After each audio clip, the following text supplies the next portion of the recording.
What do you mean, no changes? Ah. Alright, this is sufficiently janky enough. Alright, today is... Oh my gosh, what day is it today? Today is February 5th, 2026. Today was the Bushiroad English Winter 2026 stream. And they did not announce the ban list on the stream, but afterwards they made a post about the ban list. And there's no changes. So I told myself that I would start doing like a Worlds vlog when the ban list came out, just to document kind of my Worlds journey with like my deck choices and stuff like that. And it was gonna be really exciting to start with the ban list because it's like, whoa, what the world meta gonna be like? Except there is no ban list. So like, I don't know. Just off the top of my head, I think I don't expect to be playing Bang Dream for Worlds. I don't know. I just don't feel it. And then the Eminence cards that were spoiled are pretty good, so I might be heavily considering that. But honestly, I just like, why is it the same meta? It would be really nice to have like a Worlds meta like this early. And the worst part is they have like the freaking the looming sword over our necks is that they could potentially do a ban list right before Worlds and just give us no time to prepare, which would be just ridiculous. But yeah, anyways, in the meantime, I'm testing Oshi, I'm testing Makain, and then hopefully it'll be between those. I'll probably test a bit of Nikkei. I think Nikkei still might have some legs, but I'm really worried about Overlord because like Overlord's not hit and it's doing really well, so like definitely don't want to play against Overlord at Worlds. That would suck. Anyways, yeah, so that's it for this really quick vlog. No ban list, no ban list. Ridiculous, yeah.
But yeah, this part, if you just take it, I was like, the only thing would be. Yeah, see, look, if you just take it, you not looking good for me, folks. See, look. Oh, actually, oh no, actually, no. I would have just triggered the trace when it was like, when it was 6. That is so surprisingly few about. For 3 choice. I also didn't think I was gonna kill you with one side. What? Alright, it's after locals today. Today's March 2nd? March 1st? I don't remember. But yeah, just finished Monday night locals. I went 2-2 in the tournament, which is not great, but the deck tested very well. I was playing Pan's Choice Oshinoko, and it did everything that I wanted to do. Pan's combo was really strong, 2-1. Ruby really, it came up huge. Honestly, it's just such a powerful card.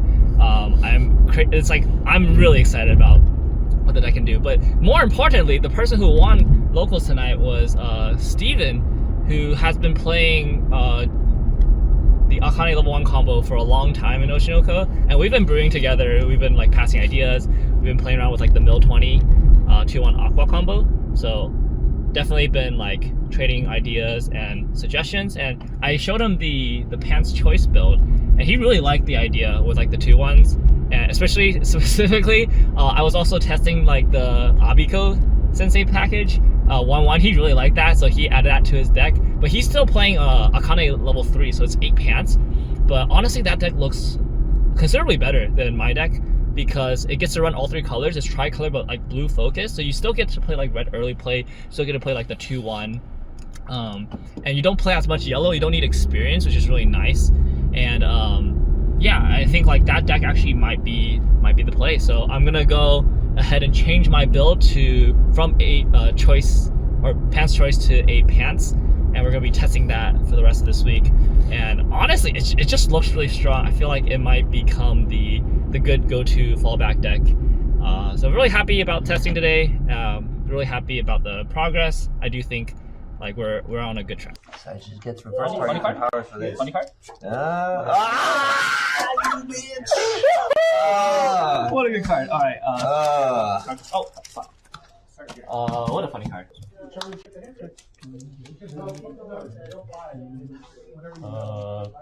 Effects here, I guess. Less than 5. Yeah.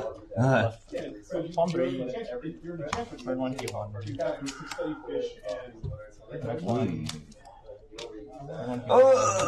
Alright. You definitely should put on one of these because then you side with the trigger for one. I was like, just like 2 minutes left. I'm just gonna kill him. Also, I'm surprised you didn't crash this last turn and then put 3/2 here. That's yeah. No, I thought he was just gonna leave the helmet there. Oh no! I mean, like it's definitely correct to do with that. Yeah. I should have crashed. Because it goes through one more card. True. You had a side for one. I didn't take it. He's dead. He had 2 sides for one. 2 sides for one. 2 sides for one. 2 sides for one. All right. So with the locals after tournament, winner right here. OP, what are you playing? Always playing CG, Cinderella Girls. You're not practicing for Philly? I'm not going to Philly. Oh, you're not going to Philly? I thought you were going to Philly. Going to K-pop con. Okay. You're not practicing for... Wait, are you going to Philly? Yeah. You're not practicing for Philly? I don't need to practice. It's literally SCS or Bang Dream. Okay, no, that's fair.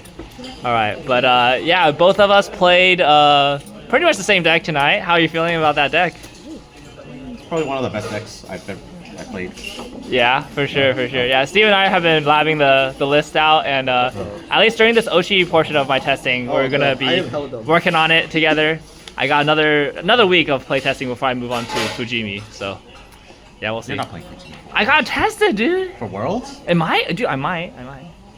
Hey guys, so today is Tuesday, March 10th. Just got home from a Tressa video recording, and I bought something. So this is, if I can just open this up. This is a playset of Fairy Tail 100 Years War, and I bought it. Basically, what's going on is that like Oshinoko testing has been going really well. So I feel like I don't need to test it that much more. And today in the recording session, I got to try out some like decks and stuff from this set, and there's a few things that really stood out to me. I mean, I think the most important thing really is like this card is broken. This Aquarius card is just honestly just like the best card in the game. Just on play, you deal 1 damage to both players, and since you can do it on your terms, it's almost always beneficial for you and really bad for your opponent. And alongside a few other cards that I didn't know this set had that really impressed me, one of them is this 2-0 event, World's Oldest Wizard Guild Magia Dragon. This card can be played without color, so you don't actually need red to play it, and you can just salvage a magic character in your waiting room. Perfect for looping the Aquarius. And also, there is a climax combo in blue that really surprised me. That was really good. It was the, oh, it's a double rare. It's actually over here. It's crazy. I first, when I saw this combo, I was like, how is this a double rare combo? And then after playing it, I was like, oh, this combo is like really good. So this gray is on attack Mocha 2. You can also stun a character, and then on play, draw 2, ditch 2, blind stock 1, and you can play this early play at level 2. And basically, between this and the Aquarius Lucy, you kind of can build your own like Kurin from Uma Musume. So you have like the burn 1, and then you have the Mocha 2, but you can do it in like such an order that's like really good. This is actually cheaper than Kurin from Uma Musume, and like the combination of these is like really efficient, and then you can play a bunch of other really good cards for the rest of the deck. So I decided that instead of like playing more Oshinoko for a third week, because I think Oshinoko is already in a good position, I don't really think I need to test it a lot more. I'm gonna do a really quick week of testing with Fairy Tail. I actually used to watch Fairy Tail a long time ago, so I was always contemplating on getting the set. I obviously haven't watched 100 Years War, and I kind of fell off liking Fairy Tail towards the end of like the first season, but it was kind of nice to get the cards again, and I like this deck playstyle. I also just like a lot of the cards in this set, and I think it's nice to have it. So we'll test this for a week, see how it goes before moving on to Fujimi. So today I got a message from Bushira that their head judge for Philly had a cancel on them, which means that I am being flown out to Philly to be head judge, which is really cool. I love it when Bushira gives me these opportunities. I'm really grateful because I know that not every judge gets these opportunities, and I just really appreciate it when they offer this to me. But Philly is next week. I have a week. And so, yeah, that's going to cut into a bit of our prep time. And I do need to spend some time doing some judge prep. That's mostly just brushing up on Vanguard, to be honest. Because Weiss and Shadowverse, I don't really think there's going to be too much of an issue there. But Vanguard rulings definitely always have to do some more review and some prep for that. But yeah, it should be kind of crazy. And also, I look completely wild right now with this super long hair. So definitely need to get it cut before Philly. Gotta be a little bit more professional. So yeah. As I do look, this hair is like so messy.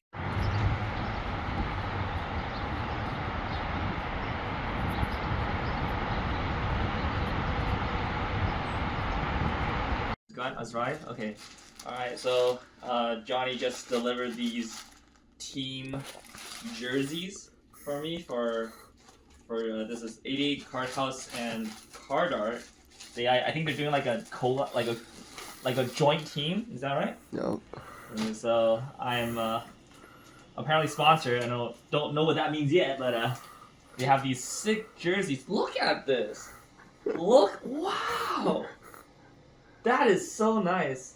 Got my number, and then on the back, look, dude, that's actually crazy. Looks so cool. Number 46. So yeah, let's see what it looks like. Put it on. Dude, the quality of this is like nice. Yeah. Oh, it's like a patch in the middle. Well, this is so fancy. This is crazy. So they have different colors, like. Wait, they have different colors? So different team has like different like strip colors. I chose the white because Weiss Schwarz is fucking white. Oh, I see. Yeah. Wait, what's the other team colors? I mean, Pokemon and like they have red, they have like blue, they have like. Oh, interesting. Okay. Wow. I mean, I think black and white does look good for Weiss too. Yeah, it is. Pretty cool. Yeah. Dude, honestly, it's gonna be sick because like I'm gonna wear this because it's like a button, right? So I can actually wear this over the Tressa shirt. Yeah. So I'll have like Tressa's underneath and then this on top. Yeah, that's pretty cool. Dude, this is actually making the world's thing feel like so much more real. Like, oh my gosh, I'm actually gonna go. Yeah. Oh man. Dude, I'm not ready. I'm in Philly judging when I should be testing for Worlds. It's okay. Well, thank you to shout out to 88 Card House and Card Art, and they were really good to me when I was in the Bay Area. I'm not there anymore, but I'm really happy that they're still down to support me. All right, today is March 28th, Saturday. It's like really early in the morning, but some updates on the Journey to Worlds vlog. So yeah, Philly honestly took a lot of me. Head judging Philly was really difficult, and even when I came back, it took me quite a few days to recover. Also had to record for Tressa's the Oshi Cotton block, but we did make some progress. First things first, gotta show off the new Oshi deck. Finally was able to pick up English cards. So updated basically most of this to English. And there's a few things that I want to show off. First of all, I got these really nice SRs for the Akane finisher. Very, very nice. And I foiled a lot of the cards that I really liked. But some of these I also kept base because I like this Akane art better than the other one. But like, just having this kind of foil is like so nice. All right, there's a few important changes. Okay, so tomorrow I'm going to Mike's booth at Frank's because I don't have the TD clean cut climax swap, and then I'm gonna go over there to pick one up from him. But there's actually been a few changes to the deck. I don't know if we talked about this, but basically we're playing this Kana now. It's really good. Works really well with the rest of our deck. I don't know if we talked about this Kana, but this is one of the new techs that I've been playing. I really like it a lot.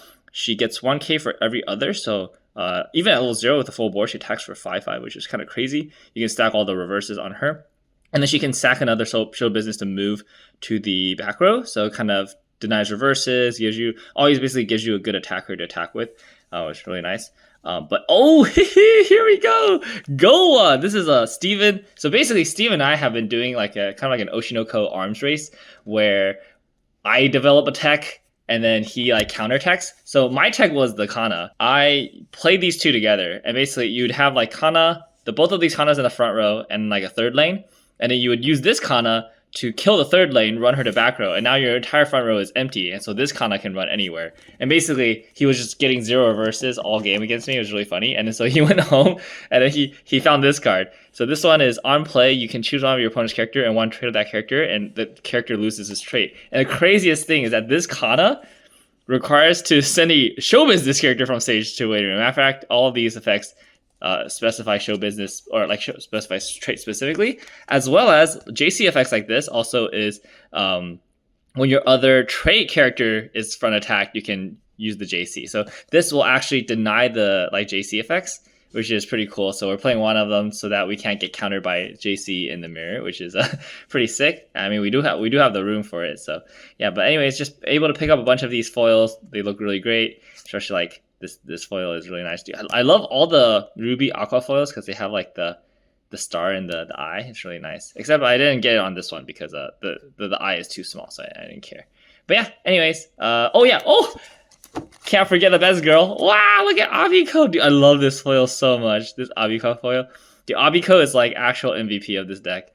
I can't. So very, very happy with this deck. And this is definitely going to be my top pick going into Worlds, unless either Fujimi and or Eminence test well. But I'm really excited to play this. This is basically the 50 cards here are pretty much set. But speaking of Fujimi, I'm going to be testing Fujimi. So I finally got the Fujimi cards I needed. These are in Japanese, obviously, but we'll be able to test them. And so the reason why I think Fujimi does have promise is specifically this Kurimu combo. I think is actually super broken. So this is a standby combo. Gets a lot of power on attack. And then the combo is when this character is brought onto stage through the effect of this specific standby, you can pay 1, discard 1 to stand it. And so basically, even when she doesn't have even at level 2, and even when another climax is in play, she can basically give you extra attacks, like kind of like extend your like level 2 and level 3 finisher games. And it works really well in Fujimi specifically because of this Kato. So this is a 2/2, and it gives all your other characters crush. So on attack, top check 2, you can leave 1 on top and then send the rest to waiting room. So yeah, basically like you use this to like check for the standby and then standby like extra copies of Kurimu. And the craziest thing is that once Kurimu is on the board and attacks, she also gets the benefit of the Kato Crush. So she can help dig for more copies of the standby, and you keep going. And then they also have this new bounce back, which is on climax placement, you bounce this back and you give 2 of your characters Crush. So like if you do this plus this, you basically can give like double Crush to 2 characters and a single Crush on the final lane, and then that gives you a really high chance of being able to trigger standby to get out the Kurimu. So I do think this is really strong. I want to test a bunch of different like builds for this.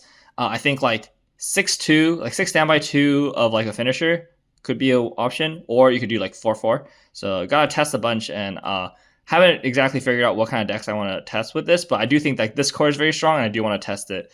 I give it like a good shot, you know? Okay, so yeah, this is going to be testing this upcoming week.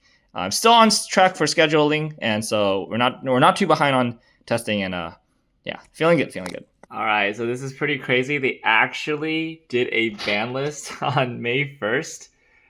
For May 1st. They actually announced this on April 1st. This is the worst day to announce a ban list on ever. But yeah, this is for May 1st. So this is right before Worlds. Literally, like the week, the Friday of Worlds. I think Worlds is May 2nd. So this is the Worlds ban list. Bane Dream is now in the same restriction as JP, which means it's still pretty playable, but it's basically just not the auto choose it was before, because I think the Sakigo with the bread combo was just like, it's like very strong.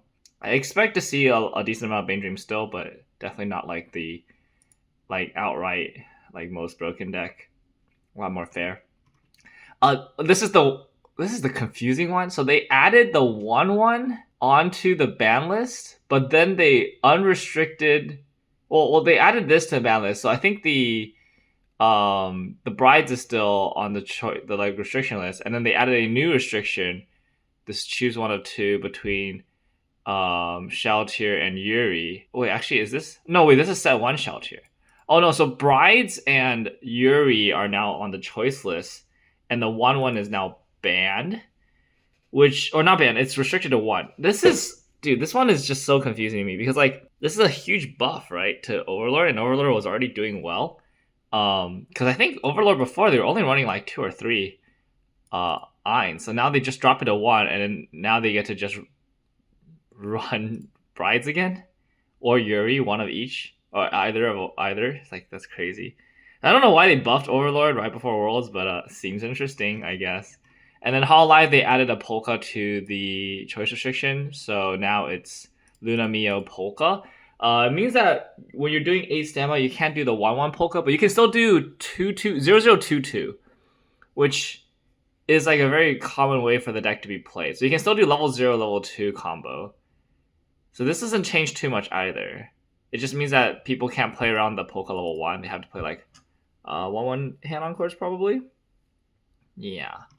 And then they changed the Sword Art ban list to match JP, where the 1/0 is banned and the 2/1 is unbanned, and this will not change anything. But yeah, so I think this just means that Worlds is going to be probably Bane Dream, Oshinoko set 2, and Overlord as the primary decks. And yeah, we'll see what happens. So crazy they did a ban list. That's actually insane.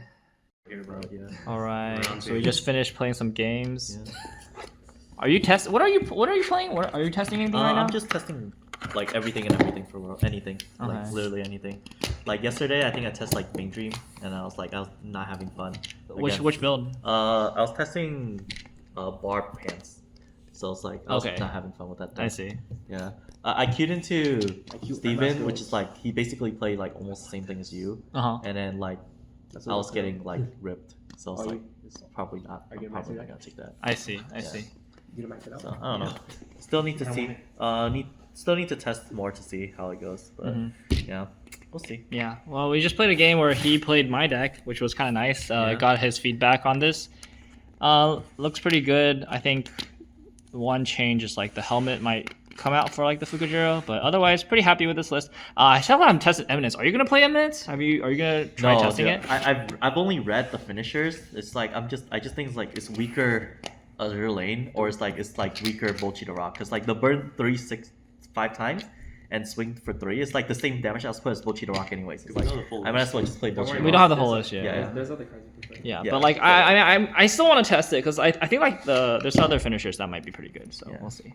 I don't know. Yeah. We need to see what's the rest of the card that comes out. Yeah. Does it come out?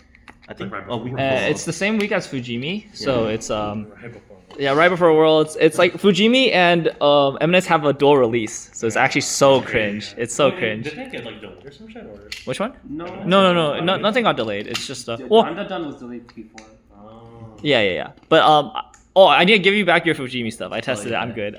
It's the problem. Okay, the deck is really good if it works, but I think just trying to get everything, like getting the stars to align is just like more annoying than I want it to be. And like I just want to play something with high floor, and this has high floor, so yeah, I think that makes sense.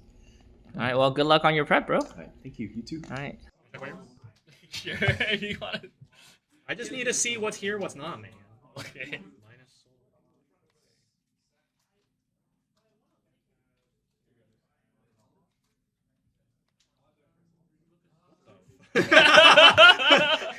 I'm just like going through the cards, and then I see like, wait, there's a promo here. Wait, what?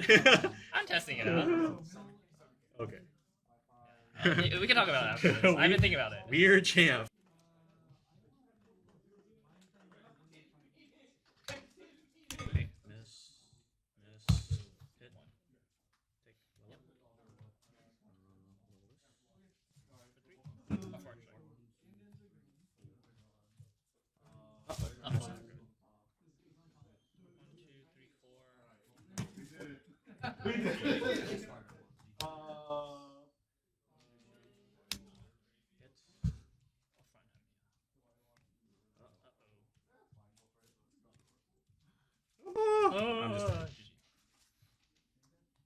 Smooth. Attack order was always gonna have to be. It had to be one of those two. I needed one of them. So does it have to be both? Does it matter that's both? Because it was the same one, so then. No, it's not that. I don't want this. Although I guess like technically in hindsight, this going second would have been better. But I wouldn't have just not. I wouldn't have had legally away because this would have just not. It's the same amount of damage. Yeah, it's canceling off the bottom card. And using out one attacker. Yeah. The total damage doesn't change because I'm dealing 4 here instead of 5. But then you're hitting 4 here. No, he canceled. Cancel like the other. Yeah. But it still would have been canceled. Yeah, because instead of on 5, it would have been pushed 1 card. Deck for 1, 2, 3, 1, 2, 3, 4.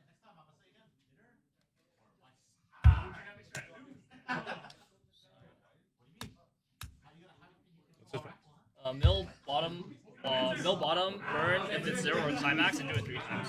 I heal as well. Burn 1, and then do it 2 more times. Nothing. 1 more time. Burn 1. Side for 3.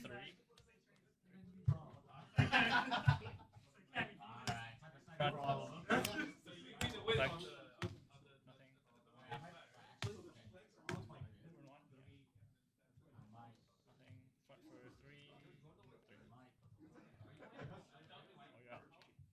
All right, hello. So this is the 20th, April 20th, basically less than 2 weeks until Worlds, and I just finished playing locals at Darkside today.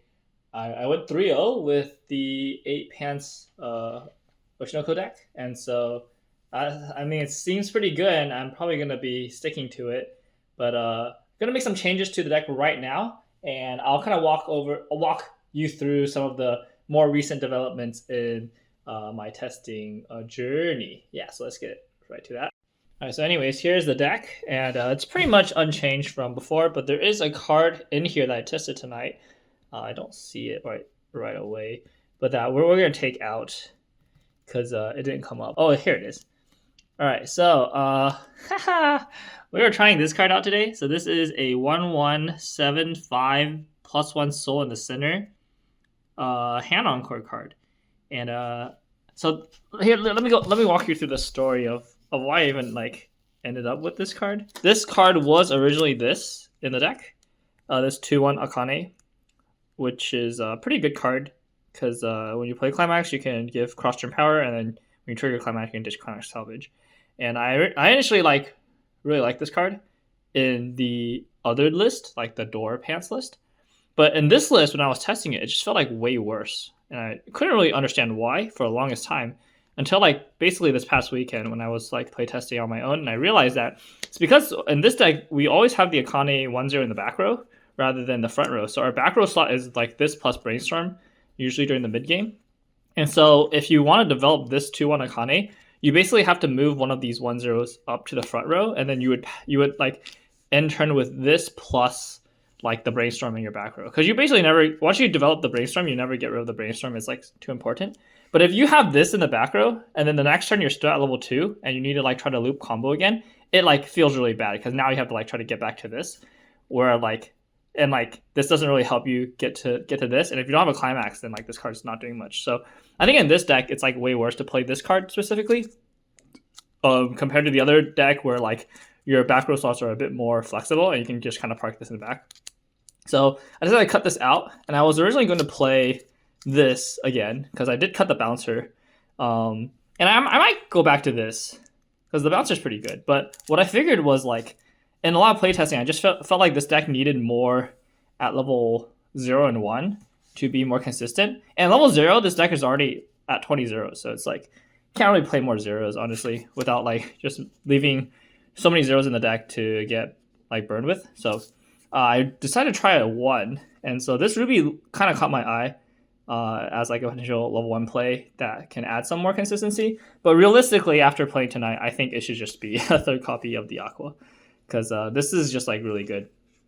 Ditches like climaxes, extra climaxes, helps get like playable zeros. And there's just so many good zeros in this list that like just having more access to zeros is probably good. So probably this. There is a like a 1-0 Akane from set 1 that's like the on attack effect of this, where like it gives all your climax triggers like ditch climax salvage. So maybe that card, but then that card doesn't it doesn't like help filter. So it's still not like as good as this. I feel like this is just too good. So I think we're gonna go for this. Alright, hey guys, today is Saturday, April 25th. Basically exactly 1 week before Worlds. Yeah, so I'm currently on the road to a 1K Weiss Schwarz tournament in San Diego. Pretty exciting event. We'll be there in about 2 hours, and so wanted just to record a bit of stuff right now on the car while we're on the way. Just a bit update on the Worlds prep and stuff. So we've pretty much finalized the Worlds deck. It is going to be Oshinoko. I tested Fujibi. It was okay. We tested Eminence. Eminence released yesterday, so we tested it and it was not very good. There is some potential, but there's just really no like compelling reason to pick Eminence over like any other set really. Like Eminence just doesn't have any like special tools or like X Factor cards that only they get. It's basically you would only go for Eminence if you wanted like the cheapest stock swap finisher in town basically. But like I don't think stock swap is actually that important in this current meta, in Oshi meta specifically, just because of the way Oshinoko plays with like so little stock in final turn that you can't really even take advantage of like a cheap stock swap anymore. Kind of crazy. But yeah, so we're gonna go with Oshi. It's gonna be the 8 pants build. I'm gonna do like a full deck profile right before going to Worlds, like from home. So that'll be like probably the next thing that you'll see on this like vlog video. But yeah, that's just probably it. Like it's gonna be Oshi. We're gonna ride or die on this Oshi deck. I'm not gonna be playing it, so I have it with me, but I'm not gonna be playing it for the 1K because, well, first of all, this 1K is like going to be mixed format, so you can play JP, and I just don't think like it's very meaningful to test this Oshi list into a mixed format because there's just a lot of like JP just has so much stuff that like you'll never see in English, and I don't want to give myself like bad info when it comes to like matchups. Like I've been playing it against a lot of just like English decks so far, especially like the mirror, and I don't want to like, yeah, I just don't want to give myself bad testing information with the deck, and like get used to playing around stuff that like I don't need to play around in like in the English format. But also because I do have a lot of JP decks that I want to play, and it is like a 1K JP event, so I do want to play like some of like my better JP stuff. And I'm going to be playing at the Bushiroad Card Fest the day after Worlds with JP, so like, I mean, like, there's really no point in like over preparing for. It's not over preparing for Worlds, but like the right deck for the right event, you know. So this one I'm going to be playing JP, but it is going to be like a pretty high stakes event, 1K, you know, on the line, and so it's going to give myself real prep to play at like a more high stakes level for like something like Worlds. Obviously, Worlds is much more higher stakes, but you know, these big tournaments are really good, and I'm really excited for stuff like this. We'll see how well we do. All right, so this is right after the 1K. How'd you do? I went 0-3 playing the Gate cancel Kinoko deck. I just Magro hates me. Yeah? Yeah, game 1 I canceled twice. Game 2 I canceled twice. Game 3 triggered 3 climax at level 0. My opponent stamped 2 souls and I died. Damn. So it's like that's unfortunate. Yeah. Yeah, So, I also went 1-2 and we basically dropped. This is not the end of the tournament. They're still playing. Yeah. We decided to get Costco and go home. But he was testing for Worlds, so what did today teach you about Worlds testing? That I hate Magro. I'd rather play a selective combo. So like right now, I'm thinking about playing the 8 cancel Oshi deck or go back to Liko, and I'm like 60-40 leaning this 8 cancel deck because I've had like a lot of testing into it, so so I know how to play it. So. I think Liko's good. Yeah. As well, if that's like a comfort pick, you can always fall back to that. Yeah. Now, we can talk through this. So he's on my list on his phone. So we can discuss. I personally want to try the 1-0 red bomb. Yeah. Instead of the third. Instead of the third. Liko? How many zeros are there? 20? Yeah. I think going down to 18 is fine. I wouldn't go lower than 18 though. I mean, how the level 0 is It's like pretty so hard, tight. yeah. I keep randomly dying to this. Like the other day, I was playing Liko into this deck. Yeah. And then they hit like Icy Tail hit 8, and I was like, I wanted to end myself. Like, guess what? My Liko deck plays 23 zeros. Yeah. I was like, that's an issue with Liko for sure. Yeah. So, dude, I just feel like that matchup was so cringe because like whoever goes to 3 first just wins out. Yeah. And I low-key don't want to like coin flip at World. I agree.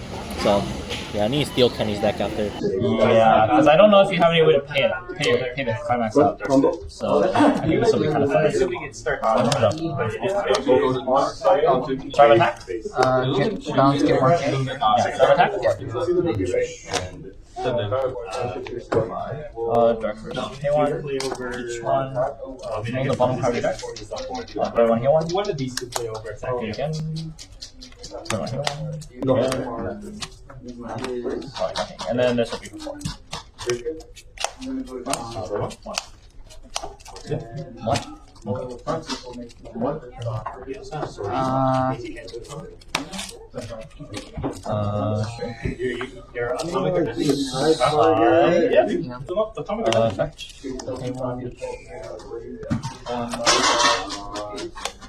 Bottom. I got so excited. Oh wait, you didn't trigger the atomic. Yeah, exactly. I do that. That's why I'm like, I like that. I like that. And then maybe should decide for 4. 4.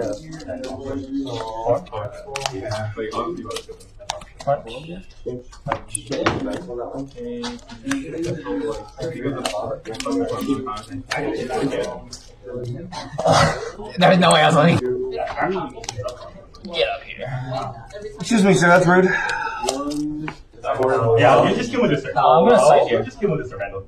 Oh my god, You put all my cards on all my lower six cards. Oh! You put 3 of them. 3 of them already.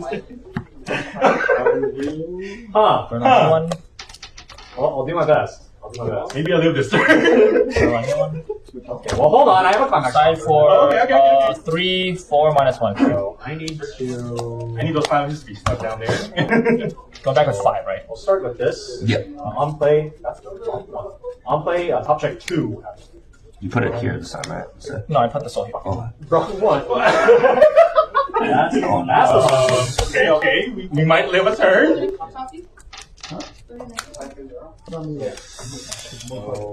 Oh, just mechanics. Okay. 1, 2, 3, 4. I guess I'll try to draw 5. Should draw 2.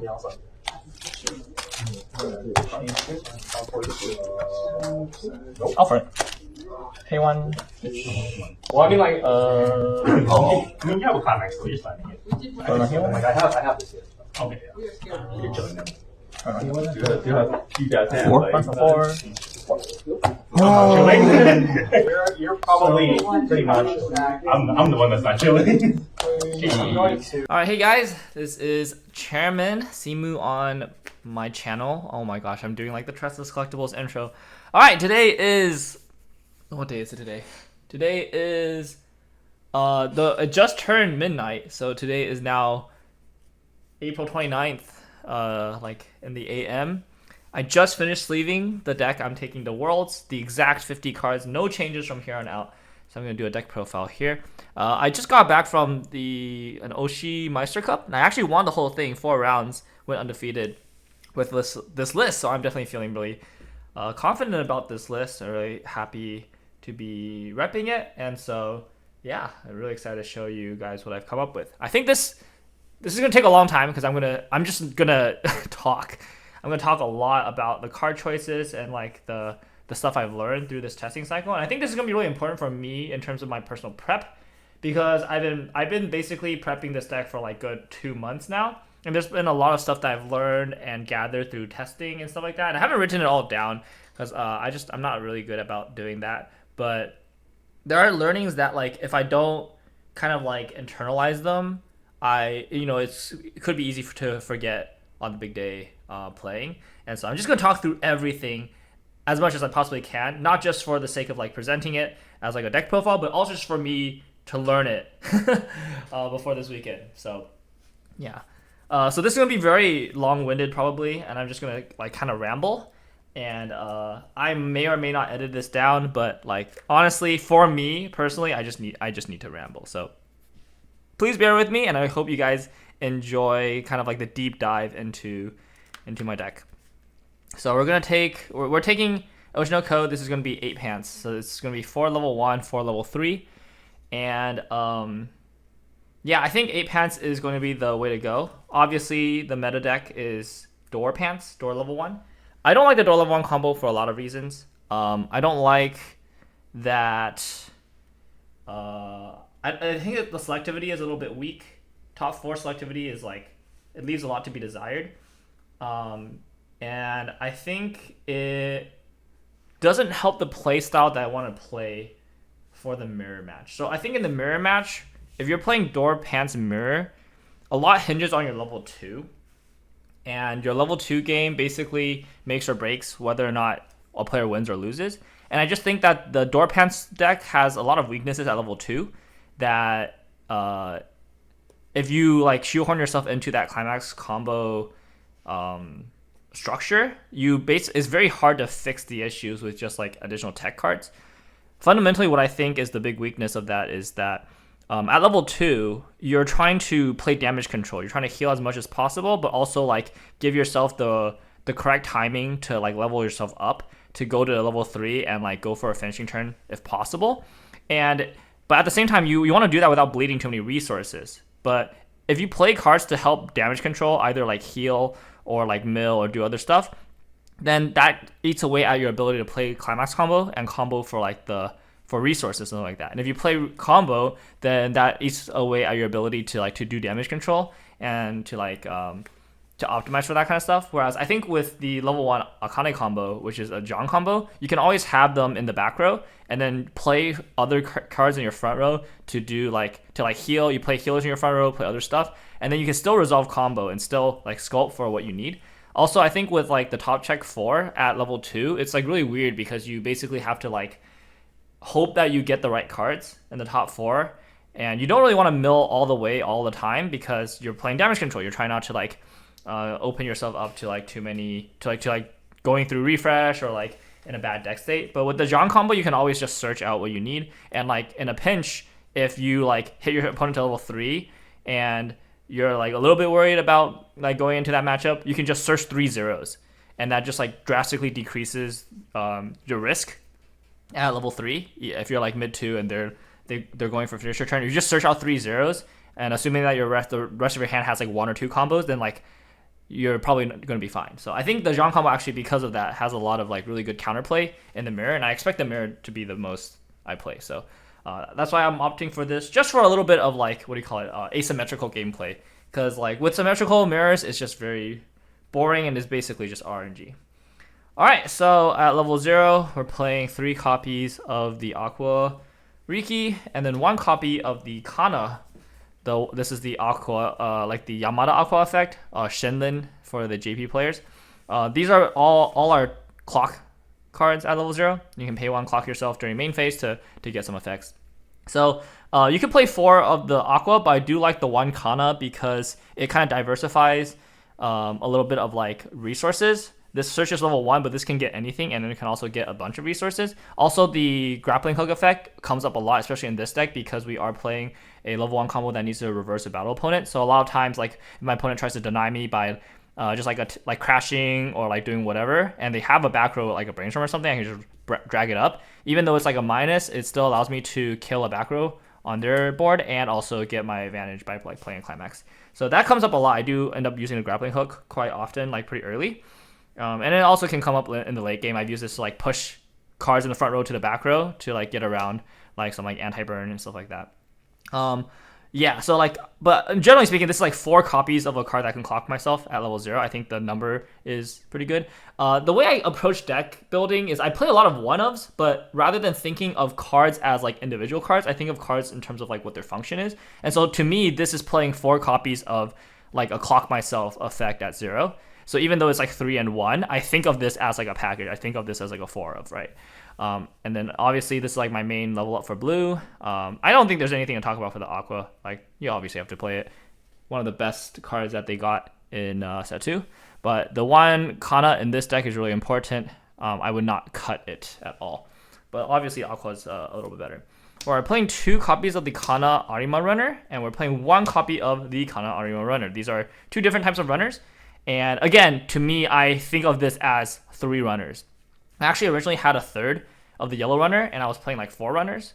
So like 4 decent like going first cards, but then I ended up cutting 1 down just to play some other cards. And I think it felt okay going down from 3 to 2, even though like that seems like a little bit sus, is because I think of this as like I had 4 runners, which is a good number. Now I'm down to 3 runners, which is not as good, but it's still like a decent for like opening, like first turn if I open like either of these runners. Obviously this is not as good of a runner going first. If I can't just like attack with it alone, because like it's not gonna like she can't like send herself to waiter or whatever. But it's just like I think of it as like cards that I can play on my first turn, not necessarily going first, but that can also give me advantage. Because like if I go second and I attack with this, and I can obviously like run this to back row to +1. This is for yellow. I do have a very small yellow package, and I do need color, so it's important that I play more of these. But the hand fix is really good. The Zhang combo works really well with this because you can stack all the effects on this, and then you can get your searches and your salvage at the same time. It's really nice. I think it's just a really good card that basically the Door Pants build, they don't have room to play it because their list is like really like it's really optimized with a lot of 4-ofs, so they don't get to play cards like this. But I think this card's really good. And then this card is, I think this card is phenomenal. It comes up a lot in the mirror. If they're playing Zhang combo, I can use this. I can use the combination of these 2 cards to like do some like mass denial. Like if my board is like this, right, and I have no back row, then basically what I can do is I can send this to waiting room to move her to the back row, and then she can run anywhere in the front row. So I can like mass deny any kind of on reverse effect with the 2 different runners, which is really nice. She hits like really big numbers. 5/5 at levels for like a level 0 is crazy. And I use this to just like play like combat tricks a lot. It's one of my favorite cards, but I don't think it's that good in multiples. A little bit of a diminishing return with this card. I think this kind of runner is like a lot better. And this is just mostly for color ratios. Like I do need to keep it this way. But these are all really good cards. I would like to play more if I could, but there's also a danger of playing too many zeros in this current meta because you're just asking for to take a lot of damage if you play too many zeros. All right, play 2 copies of the Beyond the Darkness Aqua. This is mostly just red fix for color, but also as a way to help me get some advantage with a JC effect. And also the double trigger helps me trigger climaxes early when I don't have like climaxes in hand. Hopefully if I trigger climaxes, I can get pants back in my hand. It's pretty nice. It's also an additional mill one. This deck doesn't have a lot of mill, and I really want to play like a little bit of like optimal mill. But yeah, since we're playing on reverse combo, it is pretty easy for our advantage to get denied if your opponent just like is like hard committed to denying you. They just like triple crash every turn have no cards on board. So the Aqua is very important as like a backup plan to help us get some resources. You can also put this in the front row with a 1/0, and then that basically allows you to like Riku the 1/0. So I think this card is definitely very strong. I do like it as an option in the deck, yeah. All right, 2 copies of the Akane. So when this set first came out in JP, I immediately gravitated towards 2 copies. And some people at the time were still playing 1. I thought that was crazy. And now pretty much everybody plays 2. And it's pretty widely agreed that 2 is like the right number. You just really want to see it. And then like it just never hurts to have more than 1. It's also like a decent like body on turn 1. In this deck, because we're blue, sometimes we don't get the ideal level, which is the Aqua. So I just level 1 of the Akanes. Because it's really important for me at least to level a 0, just because it removes a potential burn out of my deck, especially in the mirror. I do need to remember that if I'm not playing the mirror and they're not like a Kane level 3 finisher, I don't actually have to force myself to level 0s. In fact, I probably should level like some of my 4-ofs rather than like these like 2-ofs. So like I need like to stop doing that sometimes, because like I don't always play the mirror, but in the mirror I do try to level 0s because I do think it's pretty important. But I mean, this card is just too important to play, like to not play more than 1 copy of. If you miss this, like if you lose this somehow, it's like pretty over. All right, we're playing the Ruby Brainstorm because we can't play the Kana Brainstorm, and that's like the main reason why a lot of people don't want to play anything else besides Door Pants, because the Kana Brainstorm is really broken. Brainstorm 5 Salvage is like super strong, and the second effect to bounce the middle slot is really strong. So I do think the Kana Brainstorm is really good. It's not like overrated or anything. It is definitely like one of the best brainstorms they ever printed. But I think that because the Kana Brainstorm is so good, people kind of have forgotten like how good the Ruby Brainstorm is. Like the Ruby Brainstorm is still a phenomenal brainstorm. Like I don't feel like I'm second class or anything. It's just like this is like an A tier brainstorm. Kana Brainstorm is like an S tier brainstorm, but an A tier brainstorm is still an A tier brainstorm. It's like really good. Salvage Brainstorm with the on climax placement effect to give 1k 1 soul. The extra soul is so important, especially in late game situations where you're just trying to triple side with the Kane. Like the extra soul manipulation is really good, and you get top deck knowledge. Top deck knowledge is so crazy. Like if I go like climax, reveal soul, give soul, now I have like 2 potential side opportunities, and I know what my first attack trigger is gonna be. Super important for like closing out the game, and also just like making like the best attacks in the mid game. I'm only playing 2 brainstorms, which is pretty low. Most decks are on 3 minimum, 3 to 4. I think 2 is fine in this deck because we're Zhang combo, we can search out the cards when we need them, and also because like when we go to level 1, if I have double Zhang combo, I want my back row to be just 2 Zhang combos. If I have brainstorm, I try not to commit it like in the early game, unless I want like I really need to like pay out stock at level 0. Because like I want to commit these later after I already play like John combos and stuff like that, and then compress my deck so then the brainstorm has a higher chance to hit.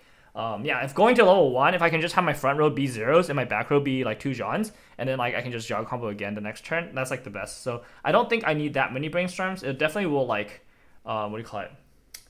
It's like definitely diminishing returns in this build, and I can just play around it. It's like not a big issue that I only have 2. I will say that like I will need to prioritize a little bit more, I think, going forward. Sometimes I definitely forget to prioritize it, and then I have like games where I just don't have a brainstorm all game, which does feel kind of weird. But I think I made some changes to the deck where that shouldn't be a big issue anymore moving forward.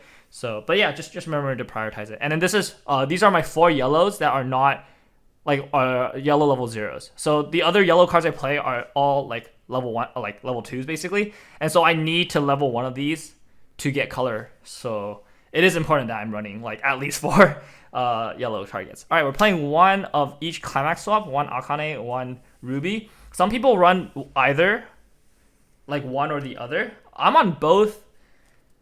I have been on both for a while. I think they're really good together because it gives you obviously like complete control of where a climax is. You can just swap to the climax. Given that we are 8 pans, it is really nice to be able to swap to the right climax. And then I think it also gives us the flexibility of like what cost we want to play. If we're down on stock, then we can use Akane. If we're up on stock, or if we need to pay out stock, we can use Ruby. Ruby also is the clean cut. I think Ruby is just really good. I would prefer Ruby over Akane, but I also know that in this deck, because color is kind of weird, because we want to level 0s for color, and then so it can be kind of awkward where sometimes I the only red I have is like the Ruby, and I need to either clock it or level it. If a climax swap leaves what do you call it, leaves my area like of accessibility, I do need to still access a climax swap. So I figured I would want to go up to 2 climax swap, and I think 1 and 1 is just the best if we're going to play 2. So this way, it doesn't really matter which one I level, I still have access to a climax swap, even if it's not the same profile. So I just think of this as 2 climax swap, and you're just diversifying kind of like your options of climax swap. So yeah, that's what this is. Okay. We have a lot more 1-ofs, so we're going to keep the 1-of train going. I love 1-ofs in a deck like a Zhang combo where you can just search all your 1-ofs. It's like super important to have the access to all the options. All right, some dudes. Goa. Famous scriptwriter Goa. I'm pretty sure nobody is playing this in their list except for me and anybody else who is basically copying my lists. This is a tech that one of our locals, Steven, he came up with after we like mirror matched a bunch because we're both on a very similar build, and I was just like denying him reverses a bunch, and he was, you know, obviously very frustrated, but then he went home and cooked, and he found that Goa has trait wipe. So Oshi has trait wipe, and it turns out that like JC and all these cards, especially like this Kana, it requires to sack a specific trait. So if you just target anything in the front row and like wipe their trait, as long as like that's the only trait that they need to like function, then you can guarantee you will reverse that target.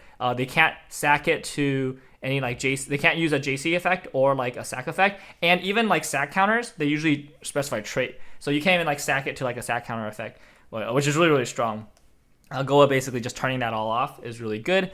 We need that desperately in this deck because it's pretty easy for people to deny reverses for us, and we actually kind of want them to think that like they should deny us because they're basically committing resources to try to deny, but we have a very clean answer, and then they just commit a bunch of resources where they could have been optimal, then they had like do other stuff. Or while we don't mind playing slightly suboptimal because we're still trying to further like our game plan, right? So yeah, so I think goal is just really important. Definitely like kind of like an like a sleeper MVP card in a lot of situations. Also sometimes like boards just like dissolve when you remove a trait. So definitely something to keep in mind. Also can pump 15. So in a pinch, if we need extra power, like Goa is here. This Aqua, it's the Clop Swap Free Fresh, just a really important piece of utility. I think like this deck doesn't have a lot of mill, so a lot of times if we're out like a bunch of climaxes really early, then it's like pretty much imperative to get the Aqua to like refresh the deck, because just like traditionally milling is just not going to be worth it. And so yeah, this card is just super important.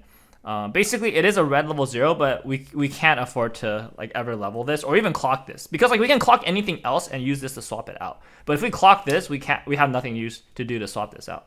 Yeah. I would honestly want to play more, but it's only 500 power, so it's kind of a bad level 0 to play, and I don't think this deck can really afford to like just play cards that have no power, even if they're super good. So 1, I think it's just going to have to be enough. And then we're playing the Akane and Aqua, what is it called? The helmet? Yeah, Mill 3 helmet. I had this originally in my list. I cut it and I brought it back again. It just turns out that a lot of game states, you have like a Riki in your final hand, and like if you could Riki for the helmet or like Riki for like a Rico to get the helmet, it would just naturally translate to like an extra finisher. And if you don't play the helmet, then you just can't do that. So it is so important to actually play the helmet, because in this deck, hand is kind of like not a real issue, and so you just need to have a way to like get specific cards you need at a specific time, especially for your level 3 finisher. So helmet, I think, is just like a non-negotiable.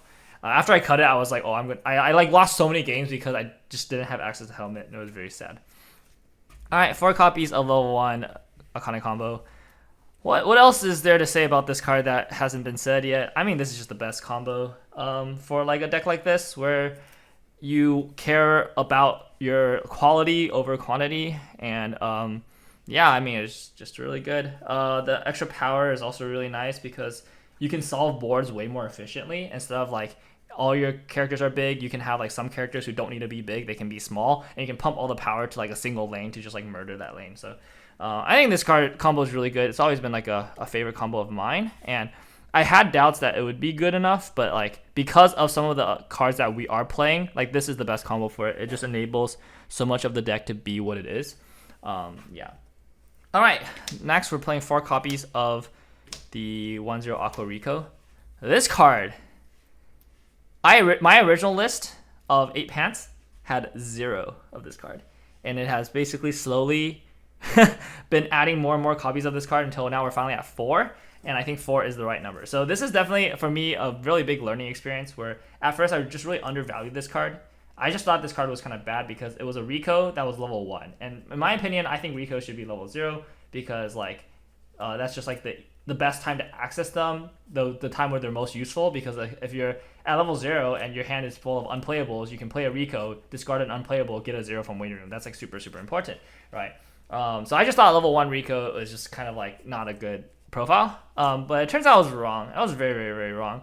And I think the most important thing of why I was wrong is that this 1-0 Rico, even though it's 4K base, it attacks for 5/5. And a Rico that gets to attack for a respectable amount of power is just something that I initially had pretty much like written off as not that important, and now I have come to understand that like, man, utility cards that just get to swing for normal numbers is so broken, especially at a level 1. So even like a level 0 Rico that can swing for like a big number, let's say like 2, 5, or 3, it's still not that good because once you hit level 1, then like this level 0 Rico is not going to be killing level 1s. But this level 1 Aqua is always going to be killing level 1s and level 0s. It's basically not killing level 2s or higher, but you can always power pump to get over those things. But like, the thing is, after level 1, even if you're level 2 or 3, if your opponent is not going for a finisher game plan, they're still usually playing 0s and 1s as like utility options or like doing the climax combos again. And so 1-0 Aqua Rico does answer that, and it's so important that 1-0 Aqua Rico does answer that, as opposed to like a level 0 Rico that just doesn't, right? And so yeah, I think now I have like completely 180 on this card. I think this card is super, super, super strong, super good, and I'm on 4 copies. I think 4 copies in this deck makes a lot of sense because of how selective we need to be and how many 1-ofs we're playing, especially at level 0. This just allows us to like pick exactly the right card in the right situation. Like a card like Goa basically shines the most when I have like this much selectivity for Goa, so that like all I need to do is mill the Goa in the waiting room, then play an Aqua, pick up the Goa, and now I turn off like any kind of denial that my opponent has. Like that's super strong to me. Or like if my opponent has like cleared out the front row, they only have characters in the back row, I mill the Aqua, the Kana into the waiting room, Aqua, pick up the Kana, pull the back row up, we're playing the game again. Yeah. So but yeah, shout out to my friend Kenny who let me borrow 2 of his SRs, because I only got 2 SRs at like, so basically I was testing this in JP and I had 0 copies of this card, and eventually I added 2 copies. So when it came out in English, I bought 2 copies, and then as I kept testing, I was like, oh, I need more.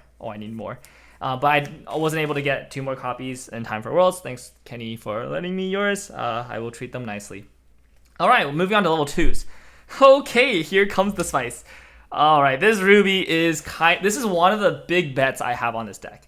This is one of the reasons why I think this deck potentially has like an edge over something like Door Pants. This is one of the cards I'm betting on. So this Ruby, I'm gonna say the effect because people probably don't know it. So during your turn, plus if you have 2 or more other plus 4K, and then during any player's turn, if it gets a reverse on a battle opponent, you can pay 1, ditch 1, and then Icy Tail 4. So mill bottom 4 of your opponent's deck, burn equal number of climaxes milled. So this is just off the rip. This is like a 2/1 11K attacker. That's not bad, right? Especially in a deck with like 1-0 Zhang combo, we want reverses. So this helps us transition into level 2, get reverses on bigger targets. But more importantly, the on reverse effect is really good at pushing extra damage. And in the mirror, especially at level 2, you're gonna get into situations where it's a bit of like a damage stalemate. If both players are low level 2, then like, so let's say I'm like 2-1 or 2-2. And my opponent is like, let's say they're also like 2-0 or 2-1. If I just attack normally, even if I just like normal climax combo and they double cancel, they're at like 2-3, 2-4, they can heal down to 2-3, push me up to 3-0, and now I have to try to kill from 3-0. That's very uncomfortable. I don't want to be in that situation, right? But unfortunately, if my opponent is compressed, like the only thing I can do in like Door Pants Mirror is just play 3 cards and attack climax combo, swing 3 times, right? And so you can't really solve like a stalemate situation at a situation. Like if you're low 2 and your opponent's low 2, you really want to like hit them to 3 that turn, because you're basically not gonna die. And if you hit them to 3 first, then they have to play this really weird footsie game. And then if they hit you close enough to 3, then you can go to 3 and then you can kill them.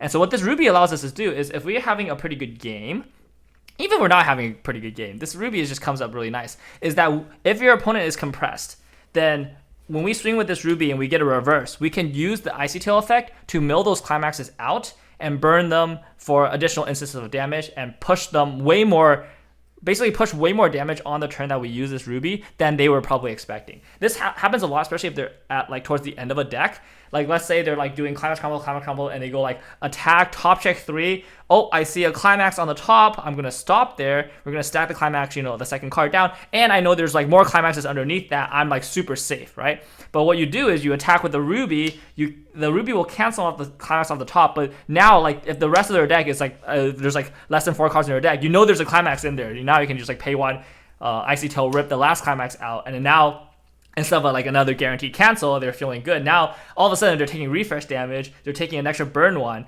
and like they don't have the guaranteed cancel for your other 2 attacks. Like now, suddenly it looks like really scary for them. So this Ruby like comes up a lot, especially like in the like near like bottom of deck situations. I think this Ruby is really strong. It also doubles just as like a secondary card you can play at level 3 to like do some extra push.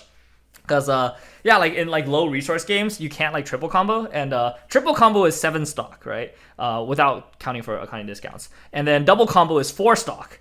So there's like a pretty big gap between 4 and 7, where like if you have 5 or 6 stock, you can't technically get to the next threshold. Again, you know, like accounting for like Akane discounts or whatever, right? But the thing with the Ruby is that Ruby hits at 6 stock. So triple combo is 7 stock, but double combo plus Ruby is 6 stock. So it just gives you another like threshold where you can potentially do some extra damage. It's like kind of nice to have the extra option, right? So I think this is one of my big bets. I think this Ruby is going to be really instrumental in the mirror game, like not mirror game, in the mirror, and just breaking myself out of like stalemate, like level 2 situations. And so I'm betting on this. But this is basically, this works really well with John because like, again, the door pants deck can't play a card like this because if they play a card like this, they're giving up on a climax combo. And so this is like a big neg. They lose out on a climax combo and they have to pay additional resources for like the on reverse effect. But in this deck, because we're playing John combo, we can still attack with this and have John combo like surrounding it and still like give it all the reverses, still get all our climax, like our resources, and have the ability to like push extra damage. Also, this has like a crazy synergy with the Ruby Brainstorm. Because basically if you have like this plus 2 other attackers and you play the climax, you reveal the top card of your deck. If you see that it is a pants, then you can attack with this first, trigger the pants, and then pay the pants immediately out with the effect of the Ruby. And honestly, and even if you have like a pants in the waiting room, like this, let's say this like near the end of the deck situations, you can just pay the pants out and discard the pants that you salvage. So effectively, it allows you to clean out your stock, but also not even -1 off the trigger. Because like if you don't have this, then usually if you see the pants on top of your deck, you're just going to trigger and then not salvage because it's like too risky to take 2 climaxes out before refresh. But this allows you to put both climaxes back in while getting a mill for potentially extra damage.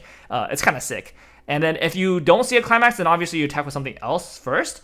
And then you have a basically, if you have a climax in the next 2 cards, you have like a 50-50 chance of like triggering it and then paying it out. Or if you don't like hit the right one, then at least if you use this effect, you guarantee that the climax is going to be the top card of your stock. So then if you want to use a counter or something else to like pay it out immediately, like a next turn brainstorm, you can pay out the climax like right away.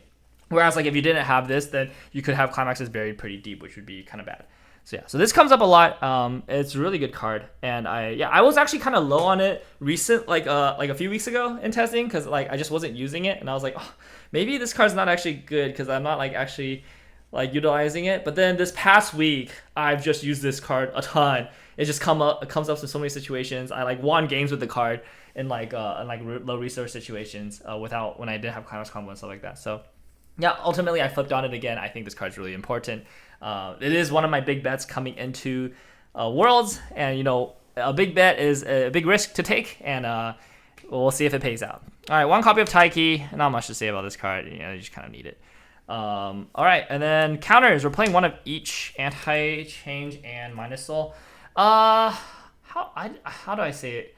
How do I say this for the counters? I'm like iffy on the counters. I think the counters are good. Don't get me wrong, but I also don't think they're like that useful. In fact, like I kind of I've been thinking about maybe cutting the minus soul, but then I used it today and I thought it was pretty good. I think it's nice to have the option. I do think basically I want to see if I can find room for the bouncer, but I don't think the bouncer is as important as the minus soul. Minus soul just like comes up a lot if you just want to play defensive. You can also just like search it in this deck, which is really nice. Whereas Bouncer, you kind of have to get it preactively. Bouncer is mostly just like if I want more mill, but then the mill is also kind of late. Level 2 mill is like not really a good time. So I think this is fine. One of each counter, just to have counter options. Also, they both sack board, which is really nice. I like that. All right, early plays. We're playing 2. I think 2 is a good number. I was like trying to think maybe I should up this more because this deck does want to heal down at level 2 to like get out of range, but I think 2 is fine.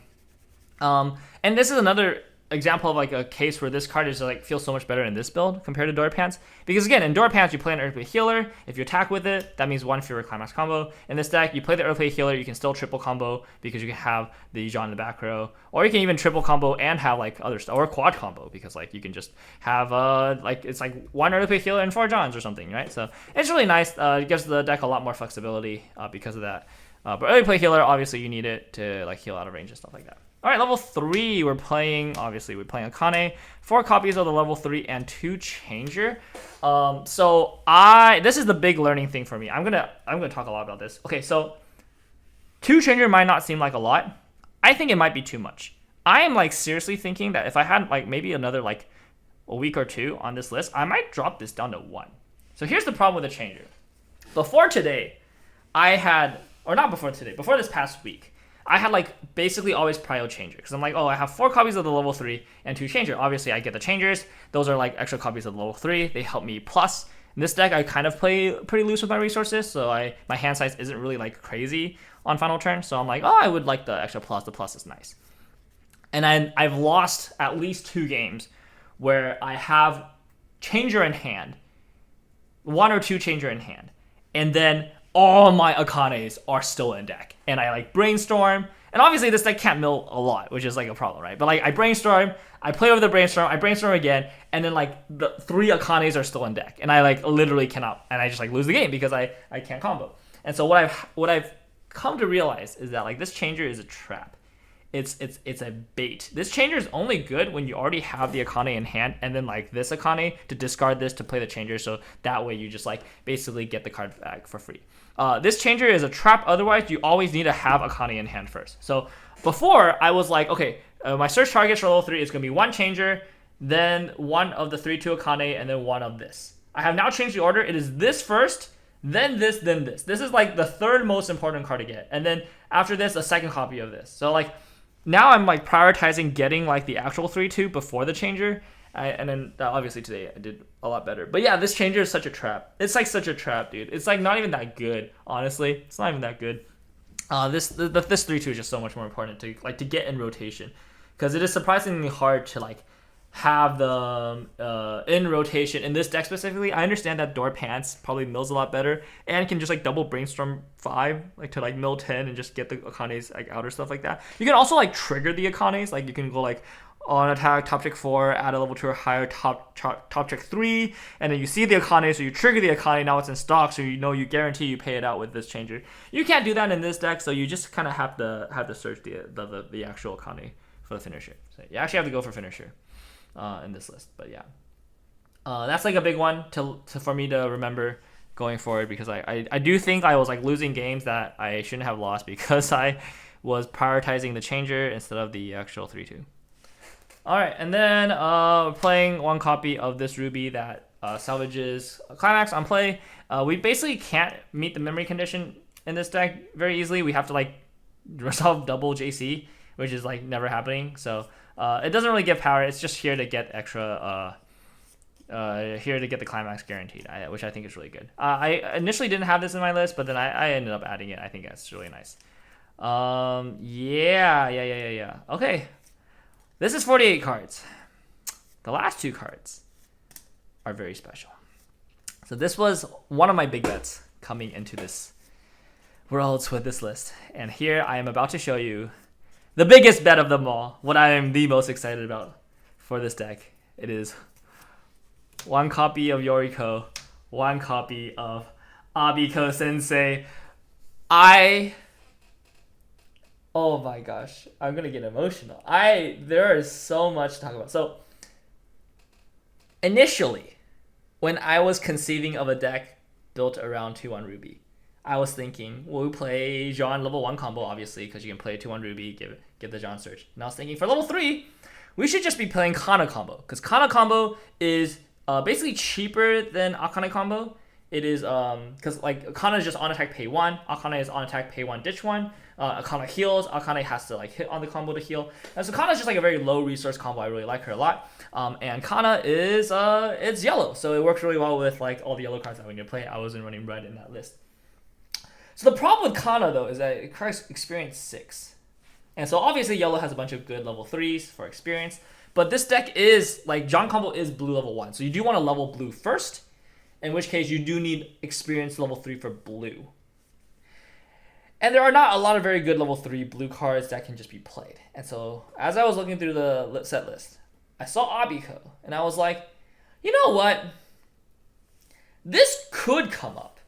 Like, situationally, maybe it could come up. Like against, like, Overlord. Like, wouldn't this be really funny against Overlord? Like, I feel like this is kind of cute against Overlord. But realistically speaking, if it's not Overlord, then this would just be experience 3 for blue. I would just, like let's say if I play against Overlord, I play this, and I like, you know, I make their life miserable. But if I'm not playing against Overlord, if it's just the mirror, then this is not going to come up. So I'm just going to level this for level 3 experience. So I added this to my deck, and then I showed Steven, who is, you know, a good friend, and also like really pretty hard Oshi no Ko like grinder player who like played a lot of Oshi. When he saw this card, his eyes lit up. He was like, wait, this card's insane. And I was like, oh, I mean, it's okay. He's like, no, you don't get it. Like, this card is like super, super strong. And then he explained to me how he thought the card could be played. So in his mind, he's thinking like, okay, if I'm at 2-3 and my opponent is at 2-0, then this is like a free heal 3. I wipe their board, and then they don't get any heals. Which I'm like, yeah, sure, but like how often is that gonna come up? He's like, no, but wait.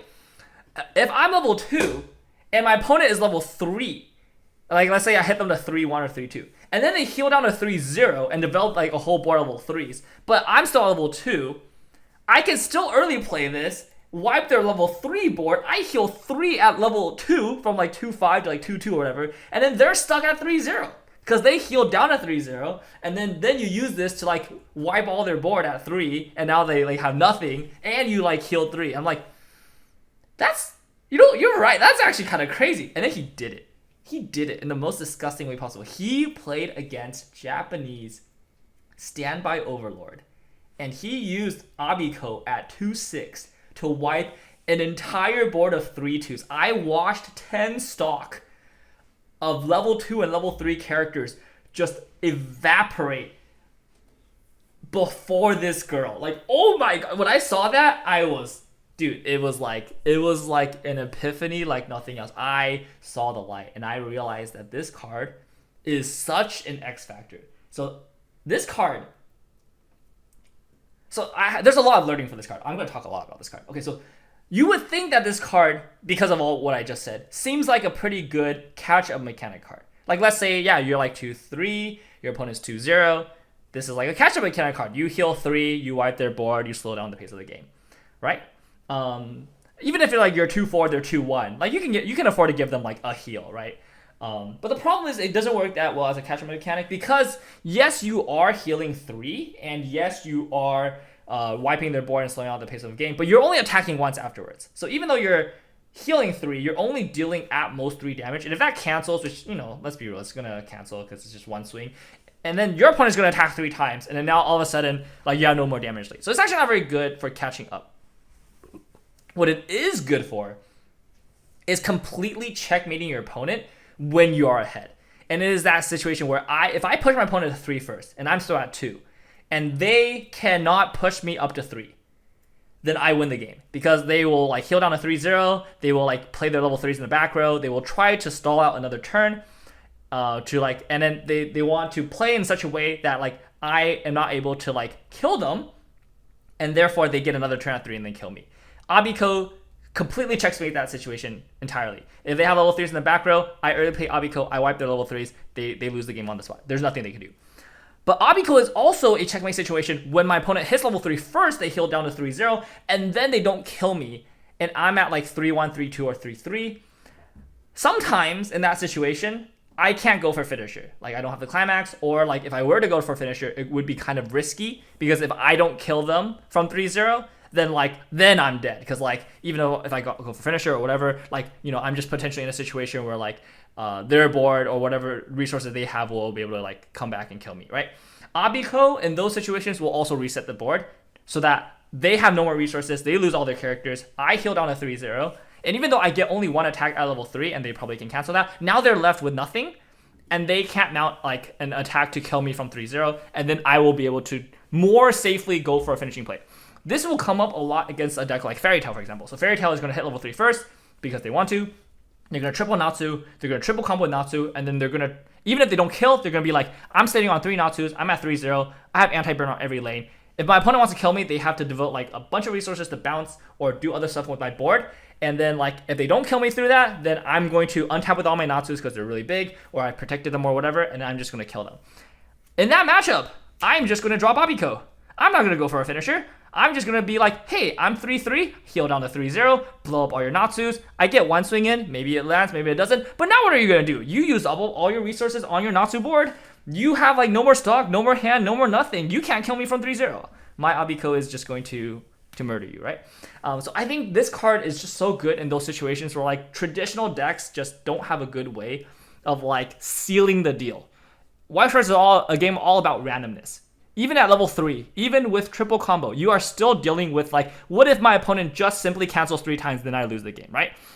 Abiko gives you a line where you don't have to interact with that randomness. You don't have to gamble on your level 3 finisher killing them. You can just remove any option your opponent has of killing you, like just like mathematically take it all out, and then like you have the easiest guaranteed win the next turn, right?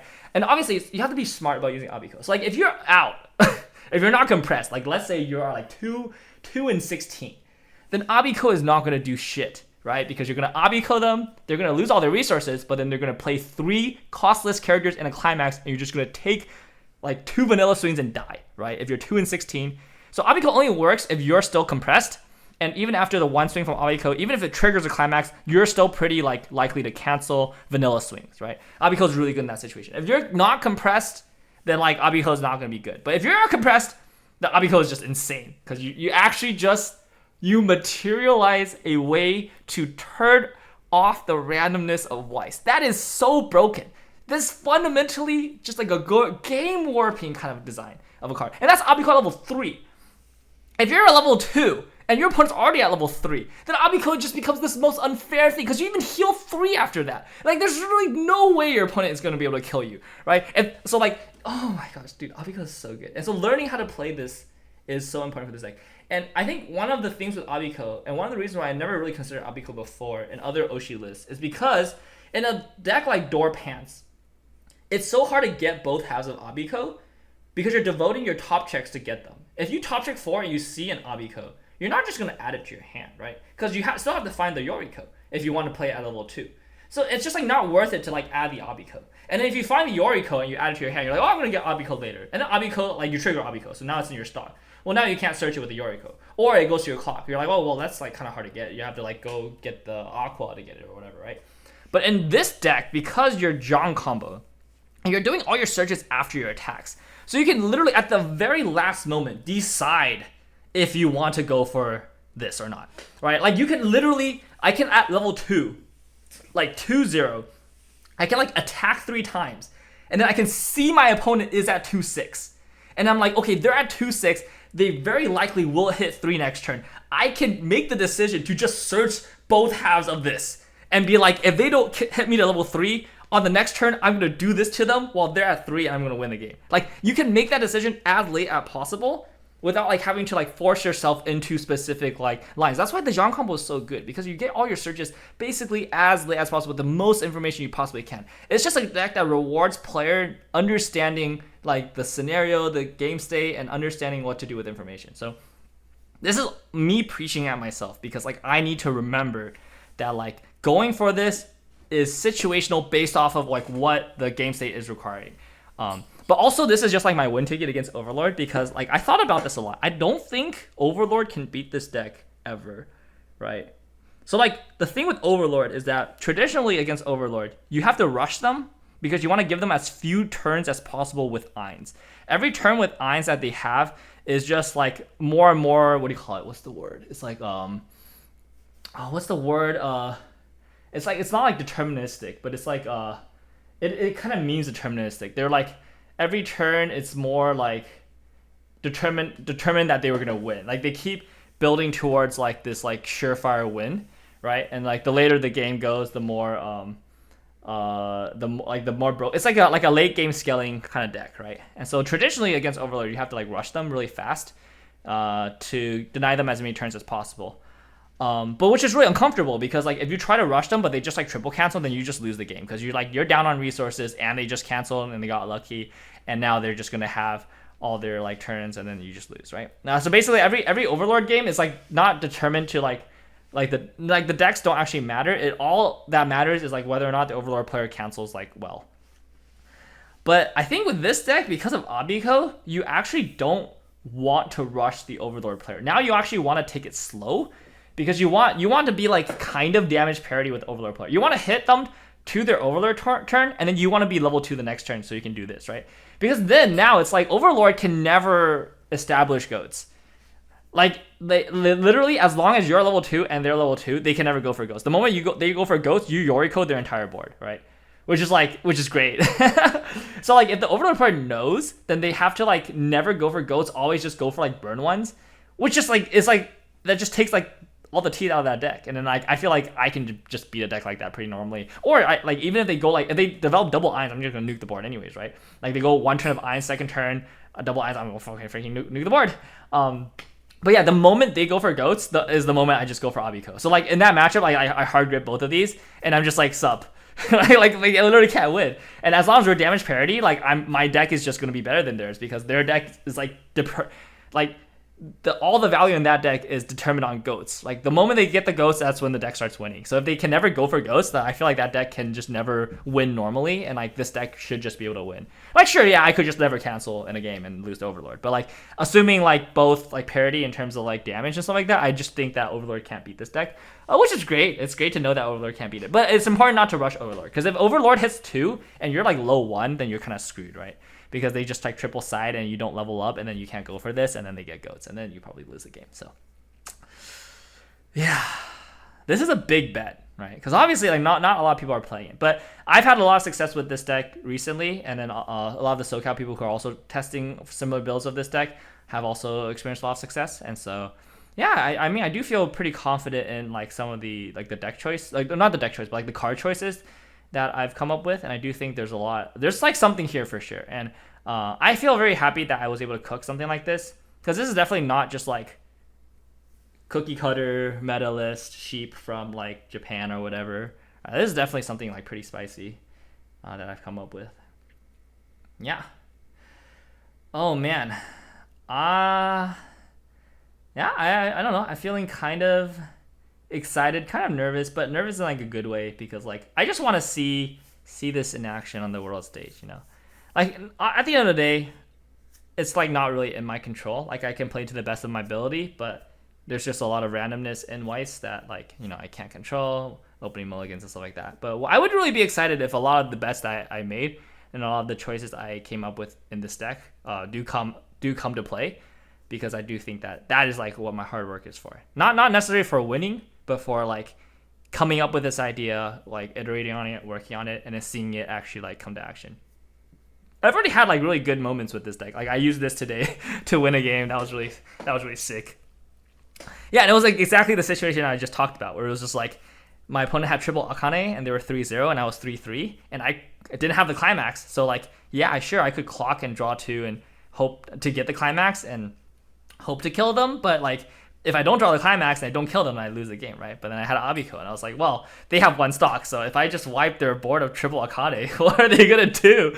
They're not gonna be able to do anything. Yeah, so checkmate. All right, next you'll see me is just going to be Worlds Vlog. I'm pretty sure like I'm flying out tomorrow, or no, not tomorrow, today. I'm flying out today. We're just gonna pack this up, and yeah. Well, here goes nothing.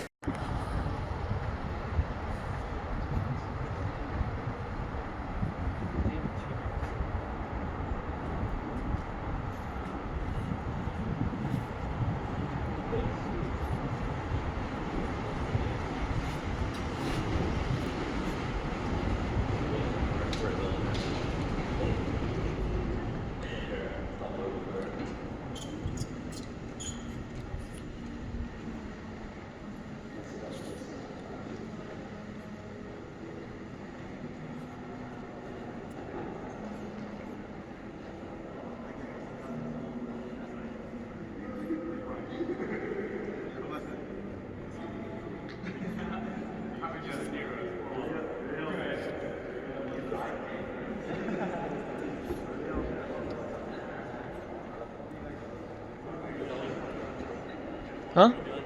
How are you? What's that? It's a playset for the boys. Playset of what?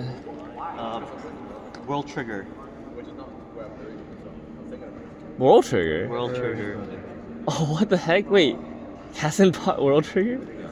World Trigger is Oh, you're paying him now? Yeah, that's fine. What the hell? That's so random. You brought USD. She brought you.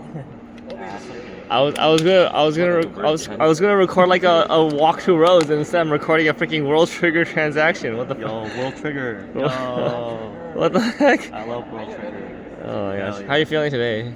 A lot better. Okay. I woke up, I couldn't eat still, but like. Oh no. I walked all the way over here, and then I had an appetite again, so I bought an onigiri. So it's Okay. like, it's a lot better. Okay, for sure. Yeah, dude, getting summoning sickness is crazy, bro. You got what sickness? I got summoning sickness, dude. Summoning sickness is crazy, dude.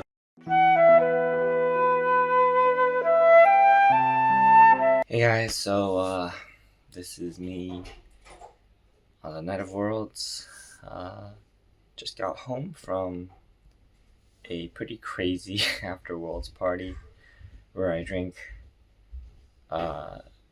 6 alcoholic drinks, so I'm definitely very tired. But yeah, after Worlds, sorry for the shakiness. This is gonna be the final video for our Road to Worlds. Well, I guess Worlds is over, but our Worlds vlog. And yeah, unfortunately, did not do as well as I wanted to do today. Only won 2 games. The record is 3 because I got a bye. Let's count. So I only won 2 games. So that was really unfortunate. But I do not think it is a problem with the deck. Definitely, if anything, it would be player skill. You know, misplays maybe. But I do think it was bad luck. A lot of the games I played today, just very close or just unwinnable. With my like first deck climax and stuff like that. But the deck I think is definitely very good. I took it to win a Meister Cup for Oshi. Did really well in the past like 2 months at our locals, just grinding the deck. So I think the deck itself is definitely really great. Very proud of the deck and all the people who helped me, test it, improve it, optimize it, and all that stuff. So I just want to take this time just to close out this video, just to give a few shout outs and just kind of talk about like next year, I guess. But yeah, huge shout out. I think the first person that comes to mind when it comes to this Oshi deck, it's gotta be Steven, my boy. Basically in locals we had like an arms race with this deck where we both took different versions of this deck and just continued to like one up each other in our builds. Like I would come up with a tech and he would come up with a tech to beat my tech, and so on and so forth. So definitely felt it was really great just working with him through this competitive rivalry we had with this deck. We both won a Meister Cup with our irrespective, builds of this deck. So definitely, we were onto something here. So yeah, huge shout out to Steven for all that. Shout out to Kenny for lending me 2 SRs for this World's trip. Sorry that I couldn't do you proud. Shout out to Panda for taking my list. It's a big, a big show of trust in my deck building for him to take the list. Unfortunately, he didn't do very well either, but I do appreciate that show of faith. Obviously, shout out to Mike Randall for kind of like just being always companions for me for Weiss Schwarz stuff, and just like I definitely shot them a bunch of ideas and they gave me some feedback, which was really helpful. And just in general, the whole SoCal scene, just being very cooperative with me on this journey, willing to let me hide my lists and keep a bit of suspense with the deck building and stuff like that. I think it just adds to the fun, right? It's not like I'm not hiding my lists necessarily to gain an advantage, but to create more of an air of excitement for like when I do show up at Worlds. Obviously, I didn't do very well, but if I did do well, it would be really cool. It's like, oh, he hit this thing and now all of a sudden it did well, right? But ultimately the goal is to create excitement, create more conversations about this game, about what people are doing, and just generate excitement, generate tension, generate fun. At the end of the day, that's what it's really all about. Just like give me as many ways to enjoy this game and have fun as possible. Yeah. And shout out, I got a shout out to the NorCal people. I'm basically at the Airbnb with the NorCal guys. Shout out to 88 Card House and SV Card Art sponsoring us for this trip.